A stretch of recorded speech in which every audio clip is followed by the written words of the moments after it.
생활 속 거리 두기로 안전지침이 완화되면서 나들이객이 늘고 있습니다. 하지만 무료급식소 등 사회 소외계층을 위한 도움의 손길은 여전히 회복되지 않고 있어 걱정이 큽니다. 지난해 군소음 피해 보상을 받을 수 있는 법이 국회를 통과하면서 피해가 컸던 횡성 지역 주민들은 보상을 받을 수 있게 됐습니다. 그런데 이 법을 두고 보상은 이전보다 줄어든 데다 지역 개발의 제한까지 받게 됐다는 지역 주민들의 불만이 터져나오고 있습니다. 10년 가까이 끌어온 춘천 레고랜드 테마파크가 내년 7월 개장을 목표로 속도를 내고 있습니다. 본공사가 시작 후 처음 마련된 주민설명회 자리에서 주민들은 지역과의 상생 방안 마련을 요구했습니다. 문화관광축제에 선정된 강릉커피축제가 오는 10월 예정대로 개최됩니다. 강릉커피축제위원회는 신임 축제위원들을 구성하는 등 축제 준비에 들어갔습니다.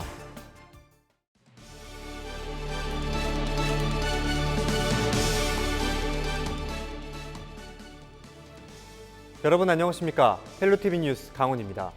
첫 번째 소식입니다. 지난해 군용비행장과 군사격장 소음 피해 보상을 받을 수 있는 법이 국회를 통과했는데요.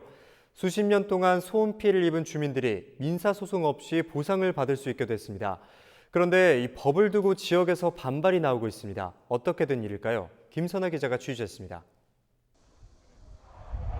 하늘 위로 공군 전투기가 굉음을 내며 지나갑니다. 밤낮 없이 뜨는 전투기 소음에 노출된 횡성 지역 피해 주민이 13,000여 명에 달하는 것으로 나타났습니다. 횡성 전체 인구의 30%에 해당합니다. 이런 상황 속에서 지난해 군비행장과 군사격장의 소음 피해를 입어온 주민들이 개별 민사소송을 하지 않아도 보상을 받을 수 있는 길이 열렸습니다. 군소음 방지 및 피해 보상법이 국회를 통과한 겁니다. 국방부가 법 시행을 앞두고 시행령과 시행 규칙에 대한 의견을 모으고 있는 가운데 지역에서는 군소음법이 또 다른 규제가 될 수도 있다는 우려의 목소리가 나오고 있습니다. 국방부가 마련한 군소음법 시행령은 소음 피해 지역을 비행장 소음 영향도에 따라 1종부터 3종으로 나눕니다. 피해 정도에 따라 보상금으로 주민 한 명당 월 최대 6만 원에서 3만 원을 지급합니다. 문제는 시행 규칙의 1, 2, 3종 구역에 따라 주택이나 교육, 의료시설, 공공시설 등 신축, 증축, 개축을 금지하거나 제한하는 규정이 담긴다는 겁니다. 보상을 받는 대신 집 하나, 축사 하나도 마음대로 짓지 못하게 되는 상황. 주민들은 즉각 반발했습니다. 이들은 군소음법이 보상을 해준다는 명목으로 소음 저감에 대한 대책 없이 주민들의 재산권까지 침해해버리는 상황이라고 주장합니다. 기본적으로 방향이 잘못됐다. 보상에만 초점이 맞춰져 있다라고 생각을 합니다. 보상을 함으로써 거기에 따르는 제재, 그러니까 행위 제한, 그 재산권에 대한 그 제한 이런 것들이 포함되어 있어가지고 지역 발전이라든지 또 개인 재산권에 대한 침해라든지 이런 것들이 염려가 되는 것이죠. 주민들뿐만 아니라 지자체도 비상입니다. 이 같은 군소음법 시행령이 그대로 적용되면 묵계리 옛 탄약고 부지나 앞들 2지구 도시개발 등 횡성군이 계획한 도심 개발에 차질이 생기기 때문입니다. 횡성읍의 1종, 2종, 3종 구역이 60% 이상의 피해를 지정이 될 예정입니다. 이렇게 됐을 때 앞으로 개발 행위는 전면 중지가 되는 것입니다. 횡성군은 중소도시입니다. 대부분의 정치, 문화, 사회, 경제적인 활동이 횡성읍을 중심으로 벌어지고 있습니다. 횡성뿐만 아니라 도내 군비행장과 군사격장이 있는 철원, 강릉, 양구 등도 사정은 마찬가지입니다. 군부대 소음 피해 지역 지자체들은 27일 경기도 평택에 모여 대책을 논의할 방침입니다. 오는 11월부터 본격적으로 시행될 군소음법. 법은 통과했지만 지역 개발 행위 등의 제한이 생기면서 군소음 피해 지역의 반발은 더 거세질 것으로 보입니다. 헬로티비 뉴스 김선아입니다. 네, 말도 많고 탈도 많은 춘천 레고랜드 테마파크 개장이 1년 앞으로 다가왔습니다. 공사가 본 궤도에 오른 뒤 처음으로 주민들을 대상으로 한 사업 설명회 자리가 마련됐는데요. 여전히 풀어야 할 과제가 적지 않다고 합니다. 보도에 장진철 기자입니다. 춘천 레고랜드 테마파크가 들어설 춘천 하중도. 허벌판이던 부지에 각종 건물을 짓는 공사가 한창입니다. 세계에서 10번째로 조성되는 레고랜드 테마파크로 우여곡절 끝에 사업이 본궤도에 올랐습니다. 그릇 형태대로 틀을 만들어 놓고 여기서 들어오는 이제 발주가 끝난 물품을 갖고 되면 여기서 조립하는 형태 그런 형태로 보시면 됩니다. 이 부분들이 전부 다 어떤 그러니까 콘크리트라든지 그런 걸로 만들어지지 않고 레고 블록처럼 형태대로 좀 만들어지기 때문에 그런 이미 발주가 된 상태거든요. 도로를 비롯한 기반공사와 함께 테마파크를 채울 시설물도 차근차근 올라가고 있습니다. 춘천 레고랜드 테마파크는 현재 24% 정도의 공정률을 보이고 있습니다. 내년 7월 개장을 목표로 하고 있습니다. 레고랜드 테마파크는 호텔을 비롯해 모두 건물 55개로 구성됩니다. 레고를 대표하는 7개 테마와 만 12세 이하 어린이의 눈높이에 맞는 각종 놀이기구 40여 개가 들어섭니다. 레고랜드 조성 사업이 본격화된 뒤 사실상 처음으로 주민 설명회 자리가 마련됐습니다. 주민들은 이 자리에서 답답함과 궁금증을 쏟아냈습니다. 인재를 양성하고 청년을 고용하고 이런 것들도 다 좋습니다. 다 좋습니다만은 지금 현업에 종사하고 있는 사람들도 좀 생각을 해주고 그 사람들로 하여금 어떻게 여기에 참여할 수 있는가 이런 것들도 고민해 줬으면 좋겠다. 사업 시행사인 레고랜드 코리아는 직원 1000여 명을 채용하고 테마파크 내 식자재도 지역에서 우선 조달하겠다고 밝혔습니다.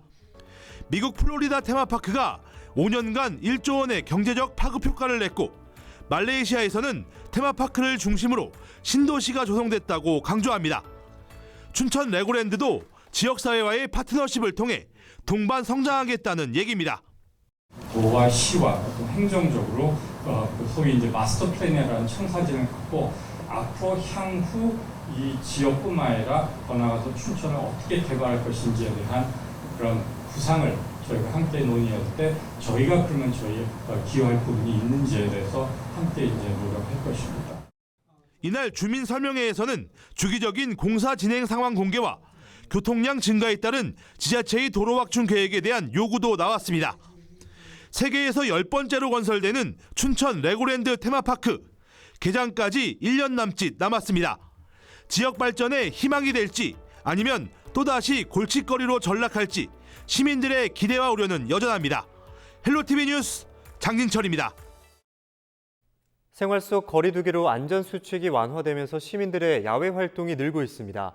긴급재난지원금 지급 효과로 지역 경제도 차츰 회복세를 보이고 있는데요. 하지만 기부나 도움의 손길이 부족해 사회 취약계층은 또 다른 위기를 맞고 있다고 합니다. 한재영 기자가 보도합니다. 이태원 클럽발 확산으로 다시 위기를 겪고 있지만 포근한 날씨가 이어지면서 야외 활동을 하는 분들이 늘었습니다.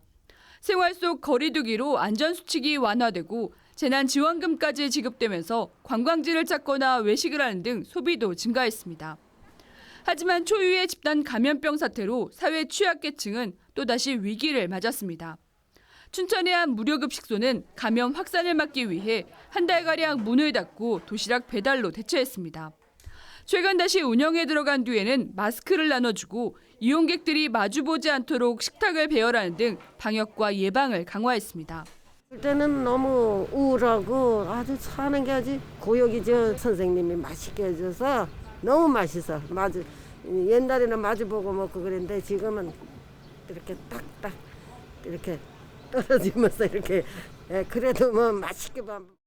문제는 기부나 도움의 손길이 줄고 있다는 점입니다. 최대 100명분의 도시락을 전달하고 하루 50여 명의 어르신들에게 식사를 제공하는데 안전 우려 등으로 봉사자들의 발길이 끊겼기 때문입니다. 도시락으로 나갈 때는 도시락 양을 채워서 드려야 되잖아요. 그러니까 재료 준비가 과거에 한 5kg만 했다면 한 2kg 더 추가, 3kg 더 추가 이렇게 해가지고 해야 되고 봉사자들이 계실 때는 파도 다듬어주고 전날 오시면은 그런데 지금은 이제 그게 안 되니까 이렇게 혼자서 이렇게 시간을 후원의 손길도 눈에 띄게 줄었습니다. 지역 경제 활성화를 위한 소비가 이웃을 돌아보는 나눔으로 이어지길 기대하지만 경제적 위기 속에 쉽지 않은 상황입니다. 몸으로 봉사도 해주시지만 후원금도 전달을 해주시고 필요한 물품들도 많이 전달을 해주시는데 봉사자가 끊긴 상태에 있어서 그런데도 조금 어려움이 있는 것은 사실입니다. 사회에 소외된 분들에게 구석구석 필요한 도움의 손길들을 좀 주셨으면 하는 바람이 있습니다. 일자리를 잃고 생계가 막막해진 취약계층은 코로나19보다 사회적 고립이 더 큰 위기일 수 있습니다. 코로나19 극복을 위한 생활 속 거리두기가 사회 취약층의 또 다른 위기가 되지 않도록 우리 이웃을 돌아볼 수 있는 마음의 거리는 다시 좁혀지기를 기대해봅니다. 헬로티비 뉴스 한재영입니다. 중소기업벤처부와 강원도는 강원 디지털 헬스케어 규제 자유특구 사업의 핵심인 비대면 의료 실증 작업을 27일부터 본격 착수한다고 밝혔습니다. 실증 기간은 내년 7월까지로 강원도 내 격오지에 거주하는 당뇨와 고혈압 환자 각 200명이 대상입니다. 실증 방법은 블루투스 기능이 탑재된 모바일 헬스케어 기기를 대상자에게 제공하고 환자들이 스마트폰 어플을 통해 매일 자신의 혈당과 혈압 수치 정보를 원격지에 있는 담당 의사에게 전달해 진단과 처방 서비스를 받는 방식입니다. 이번 실증을 통해 의료정보 수집 시스템의 안전성과 유효성이 검증되면 비대면 진료 정부 정책 수립 등에 반영될 전망입니다.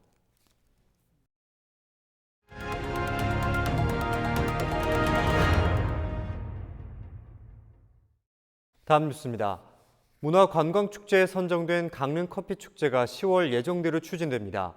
코로나19로 어려움을 겪고 있는 지역 경제를 활성화하고 커피의 고장이라는 명성을 이어가기 위함인데요. 강릉커피축제위원회는 시민축제위원들을 구성하는 등 축제 준비에 들어갔습니다. 보도에 박건상 기자입니다. 동해안 명품 관광지로 발돋움한 강릉 커피거리. 평일 오후임에도 주차장에는 차량들로 가득합니다. 끝없이 펼쳐진 푸른 바다와 백사장. 진한 커피향은 이국적인 풍경을 연출합니다. 국내 커피 1세대로 시작된 강릉 커피의 역사는 올해로 12년째 맞는 강릉 커피축제로 새로 쓰였다 해도 과언이 아닙니다. 강릉시는 코로나19라는 악재 속에서도 커피 고장의 명성을 이어가기 위해 올해 커피축제를 예정대로 개최하기로 결정했습니다. 축제를 이끌어갈 집행위원장을 비롯한 축제위원회도 꾸려졌습니다. 앞으로 더 발전을 어떻게 하면 더 시켜나갈 수 있을까? 그리고 이제 단순히 국내를 대표하는 게 아니고 세계를 대표하는 그런 축제가 될 수 있게 노력을 하도록 하겠습니다. 올해 커피 축제는 지난해와 마찬가지로 10월 둘째 주에 열립니다. 문제는 언제 어떻게 변할지 모르는 코로나19 상황입니다. 축제 추진위원회는 만일의 사태에 대비해 여러 가지 안을 마련할 계획입니다. 가장 먼저 다음 달 시작하는 온라인 강릉 단오제의 진행 과정과 장단점을 분석해 축제 추진 방식을 결정할 계획입니다. 요즘에 이제 코로나 때문에 경기도 많이 침체되고 모이는 것 자체가 이제 자제가 되기 때문에 이 방법을 좀 잘 풀어나가야 되지 않나 이 생각이 듭니다. 그래서 어떻게 보면 새로운 문화가 코로나19 사태가 장기화되면서 지역 대표 축제도 변화의 갈림길에 놓였습니다. 강릉 단오제는 이미 단오 제례와 단오굿 등 지정 문화제를 SNS를 통해 생중계하는 등 온라인 중심으로 진행하기로 했습니다. 다만 9월 열릴 예정인 강릉국제영화제는 아직 영화제 프로그램 등 진행 방식을 결정짓지 못했습니다. 이것을 뛰어넘는 새로운 트렌드를 창출할 수 있을 거라고 생각을 하고요. 또 이런 위기가 새로운 또 기회를 창출하고 더 많은 그 사람들에게 알릴 수 있는 어떤 계기가 될 수 있을 것이다. 지난해 태풍이라는 악재 속에서도 관람객 22만 명을 유치한 강릉 커피축제. 코로나19 사태를 극복하고 명품 축제로 거듭나기 위한 변화를 시도하고 있습니다. 헬로티비 뉴스 박건상입니다. 인천 학원 강사 확진자로부터 시작된 코로나19의 확산세가 좀처럼 꺾이지 않고 있습니다. 인천시와 경기도가 2주간 동전 노래방에 대한 집합 금지 명령을 내리면서 지역사회 감염위원과 등교 수업이 진행되고 있는 학교와의 연결고리를 끊기 위해 안간힘을 쓰고 있는데요. 장안수 숭천향대 부천대병원 호흡기 알레르기 내과 교수와 자세한 내용 짚어보겠습니다. 네, 인천의 102번째 환자를 통해서 현재 6차 감염자로 추정되는 사례까지 나오고 있는데요. 부천에 돌잔치를 했던 곳에서도 추가 확진자가 계속해서 나오고 있는 상황입니다. 1살 아이까지 감염이 됐는데 이 어린아이들은 잘 감염이 되지 않는 것으로 알려져 있는데요. 치료 과정이 성인에 비해서 어떤지 한번 짚어주시죠. 성인이나 어린이나 현재는 코로나 바이러스 치료제가 없어서 증상이나 발병 양상에 따라 대증 치료를 하고 있는데요. 성인이나 소아에서 치료 과정이 다른 것은 아닙니다. 그렇지만 최근에 영국 런던에서 가와사키병과 유사한 증세를 보이는 어린이 궤질 환자 8명이 보고되었는데요. 미국, 스페인, 이탈리아, 프랑스 등 비슷한 사례가 보고되고 있고요. 이탈리아에서는 코로나19 어린이 환자 10명과 가와사키 병과의 연관성에 대해 조사했더니 10명 중 8명이 코로나19 항체가 양성 반응을 보였고요. 이 괴질의 특징은 고열, 발진, 충혈된 눈, 통증 등 가와사키 병과 비슷한 증상을 보이는 특징을 가지고 있고요. 그래서 소아 다발성 염증 증후군이라고 불리고 있는데요. 원인과 치료법은 아직 모릅니다. 현재까지 국내에서 코로나19에 의한 어린이 괴질 등이 확인된 바는 없지만 지속적으로 모니터링이 필요할 것으로 보입니다. 네, 돌잔치에서 사진을 찍었던 택시기사가 바이러스를 옮긴 건데요. 하지만 이 택시기사는 마스크를 썼다고 합니다. 그렇다면 이 마스크를 하지 않은 이들이 감염이 됐다고 봐야 할까요?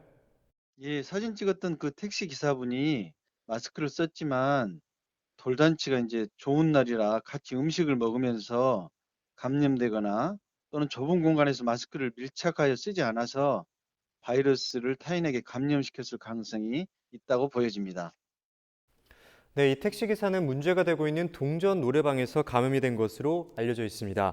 초기 학원 강사인 102번째 환자가 근무한 보습학원과 또 그의 제자가 다녀간 인천 동전 노래방을 매개로 한 이번 전파는 최근 부천 돌잔치 뷔페 식당으로까지 번진 뒤에 확진자가 수도권 곳곳에서 나오고 있는 상황인데요. 이 동전 노래방이 새로운 위험 지역으로 떠오르고 있는데 이 특별한 이유를 어디에서 좀 찾을 수 있을까요? 아시는 것처럼 노래방, 클럽 등 유흥시설은 대부분 환기가 되지 않고 또 지하에 위치한 곳이 많고요. 지하가 아니더라도 환기가 잘 되지 않아서 바이러스 확산에 영향을 미치고 있는데요. 노래방은 특히 이제 마이크 등을 공유하는 것이 문제고요. 마이크 덮개를 사용자마다 갈지 않고 쓰게 됩니다. 세계보건기구에서 코로나19 바이러스가 마스크 표면에 최대 7일간 생존할 수 있다고 하고요. 플라스틱에는 4일, 유리에는 2일, 섬유와 목재에는 24시간 정도 생존하는 것으로 보고하고 있는데요. 노래방에서는 마이크, 책자, 탬버린 이런 것들을 공유하기 때문에 코로나 바이러스 감염자가 사용한다면 비말이 마이크 책자에 튀고 이렇게 비말이 묻은 물품을 다시 다른 이용자가 만지면 감염이 될 수 있습니다. 네, 만약에 행정명령으로 노래방 영업을 중지하는 게 아니라면 어떤 방역 대책들을 추가할 수 있을까요? 예, 어제부로 서울 경기 지역에서 그 행정명령이 발동되어 있긴 하는데요. 노래방, PC방 등이 폐쇄 공간이기 때문에 바이러스 비말이 공기 중에 머무를 수 있는 가능성이 많기 때문에 감염 위험이 높은 시설의 출입을 자제하는 것이 가장 좋고요. 또 이제 노래방을 가동할 경우에는 노래방 관리자가 방문자가 지나간 후에 노래방 공간이나 물품을 소독할 필요가 있고요. 마이크 커버 같은 경우도 사용자가 바뀔 때마다 교체해야 되고요. 만약에 노래방을 사용하는 사용자는 자기 마스크를 꼭 사용하고 마이크나 책자 등 물품을 만지고 나서 손을 이제 얼굴로 되게 가져가는 경우가 많은데 이런 걸 삼가하고 손 씻기를 잘 해야 할 것입니다. 네, 지금까지 장한수 교수님과 이야기 나눴습니다. 소중한 시간 내주셔서 감사합니다.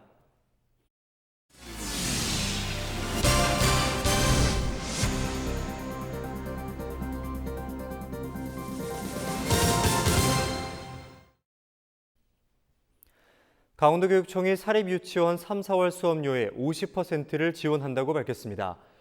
교육청은 코로나19 장기화에 따른 사립유치원의 운영난 해소와 학부모 부담을 줄이기 위해 11억 원의 자금을 확보했습니다. 이에 도내 89개 사립유치원 중 3, 4월 수업료를 학부모에게 반환하거나 면제해주고 소속 교원의 인건비를 전액 지급한 81개 사립유치원을 대상으로 오는 29일부터 지원할 예정입니다. 이상으로 뉴스를 마치겠습니다. 저희 헬로티비 뉴스는 지영민과 함께합니다. 함께해 주신 여러분 고맙습니다.